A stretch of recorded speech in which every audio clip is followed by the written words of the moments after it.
Your brain is under attack right now. You don't even realize it's happening. Every morning, you wake up and hand over your attention. An invisible army of engineers is stealing your focus. They sell your attention to the highest bidder. The battlefield is your smartphone screen. This is a documented war that's been raging for over a decade. You're losing badly in this battle for attention. Algorithms are studying your every eye movement. They know how long to wait before serving you dopamine. They know you better than you know yourself. Your attention span has been systematically destroyed. The average focus has dropped from 12 seconds to 8 seconds. That's shorter than a goldfish's attention span.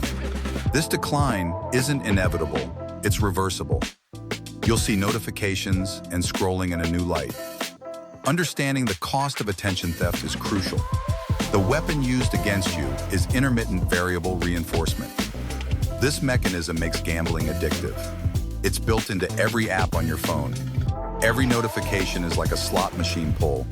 Every scroll is a spin of the wheel. Your brain chemistry is being rewired.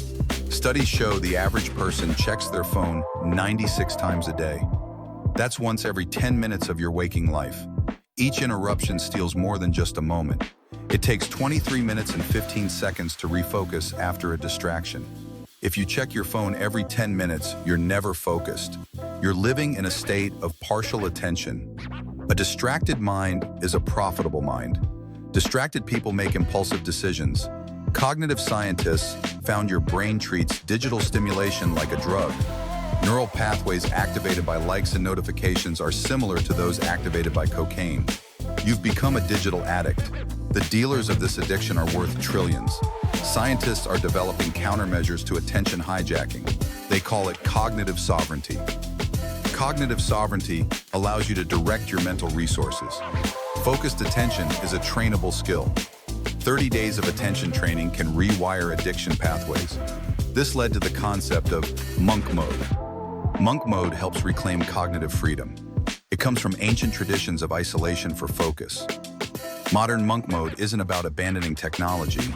It's about mastering your attention instead of being its slave. Every moment spent on mindless content is time stolen from your goals. The transformation occurs in 3 phases. Phase 1 breaks the addiction cycle. Create intentional friction between you and digital triggers. Phase 2 involves attention restoration training. You rebuild your ability to focus on single tasks. Simple exercises create new neural pathways. Within days, your mind becomes calmer. Phase 3 is directed attention deployment. You channel your focus toward meaningful activities. People report enhanced creativity and deeper relationships. They experience increased productivity and better sleep. Brain scans show changes in the prefrontal cortex. Addiction areas show decreased activation. Regions linked to focus become more active.